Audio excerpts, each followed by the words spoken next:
Hi, I'm Chris Nichols. I'm Director of Special Projects at the Chaos Innovation Lab, and I am responsible for looking at basically new things that are coming out of the lab and seeing how I can apply them to real-world projects, and in fact, sometimes even creating real-world projects that I then use as case studies for what we're trying to develop inside of the lab at Chaos.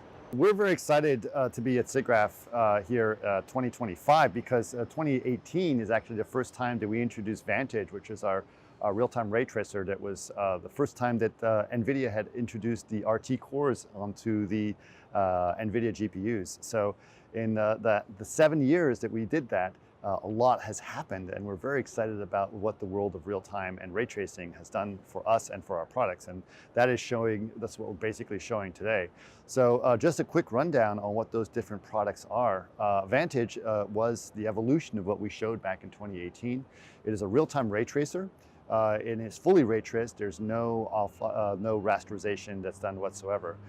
And what that has enabled us to do is to basically have almost unlimited amounts of geometry that we can throw at the scene, which means that we can do a real-time rendering and not have to worry about optimizing your data or your scene for that real-time rendering process, which has been very, very powerful for us to be able to do that. And we've continued to add more and more features to it.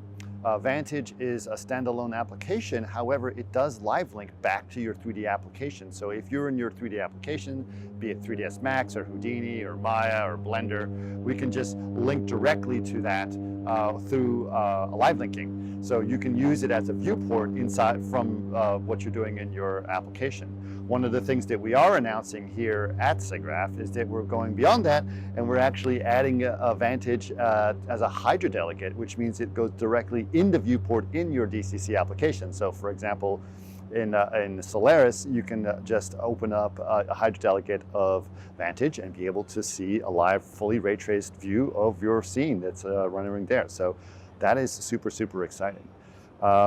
What this has done for us over years is that, we've sort of been progressing and seeing the evolution of real-time ray tracing, which has been really great, and it has gotten better quality and better speeds over the years based on hardware acceleration, driver optimization, and of course our own software that has been getting better and better over the time as well.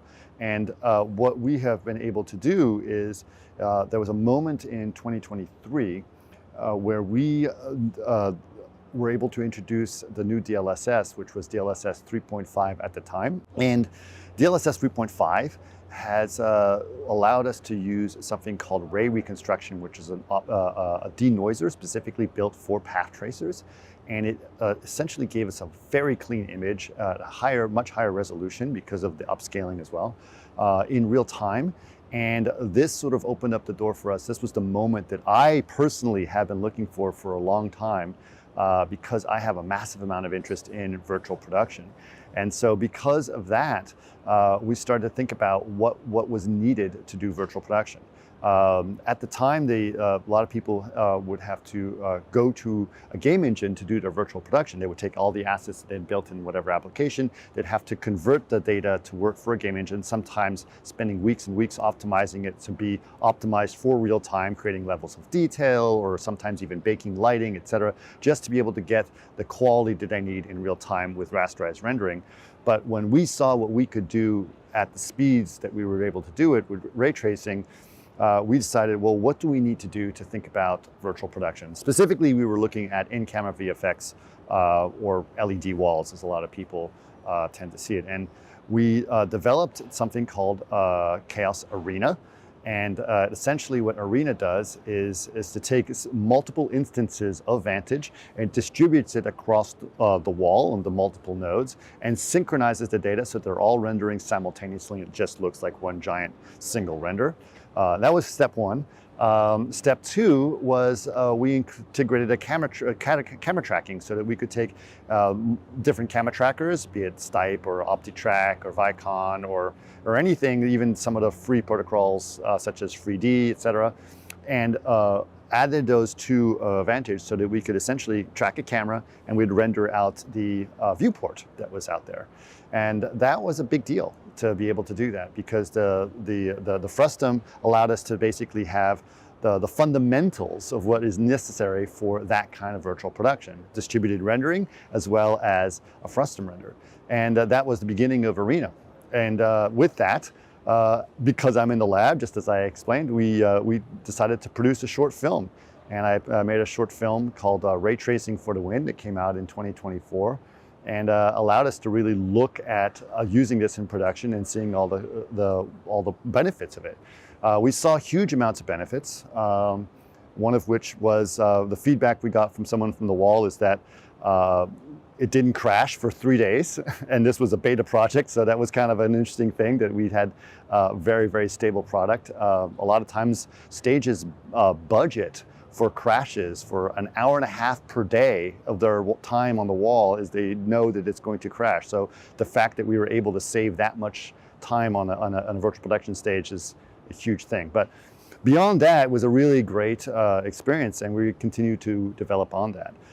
So now we have the fundamentals of Vantage and understand where Arena was started. This brings us to here to 2025, where we can sort of look at where we've taken both of those products and continue to grow upon them. So what I started to think about in terms of that virtual production experience from Arena was that it was really not about not taking your data and bringing it into some other completely different, not only different application, but a completely different pipeline, completely different process, different artists, sometimes a completely different company just to be able to get your content on the wall. And that means that essentially people who are making a feature film, they have to build their asset 3 or 4 times for different pipelines, for different contents and for different types of things. And it becomes way more expensive.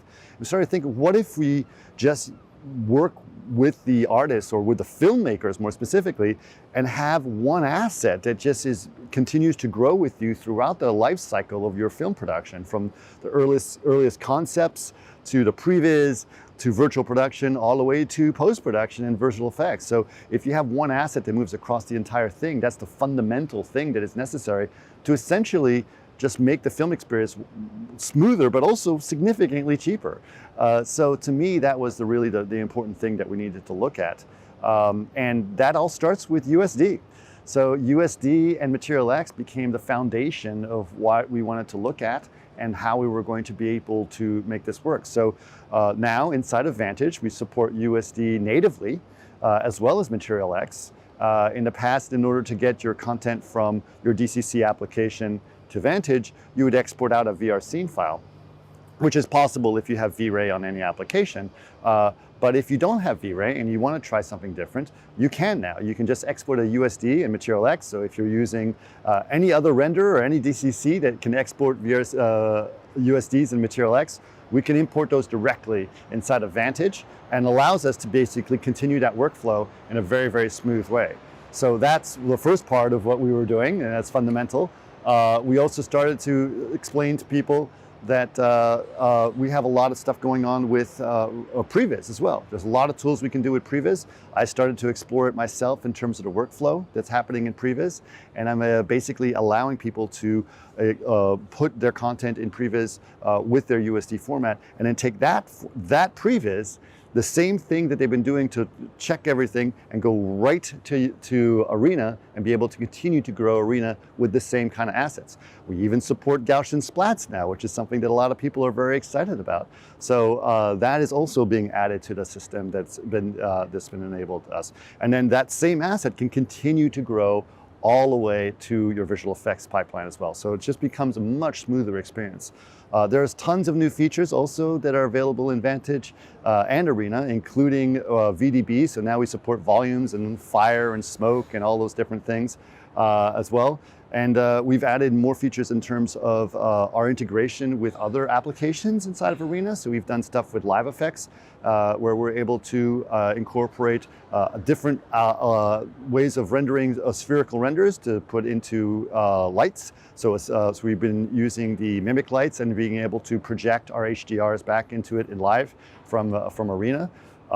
We've added some fast color control techniques using something we call the color control decals, which allows us to take zones and just do quick color corrections and material adjustments on the fly for zones. And yeah, so it's been an incredible experience for us. So thanks so much. Having a great time at SIGGRAPH. And we're looking forward to seeing what people can do with the Arena and Vantage workflow.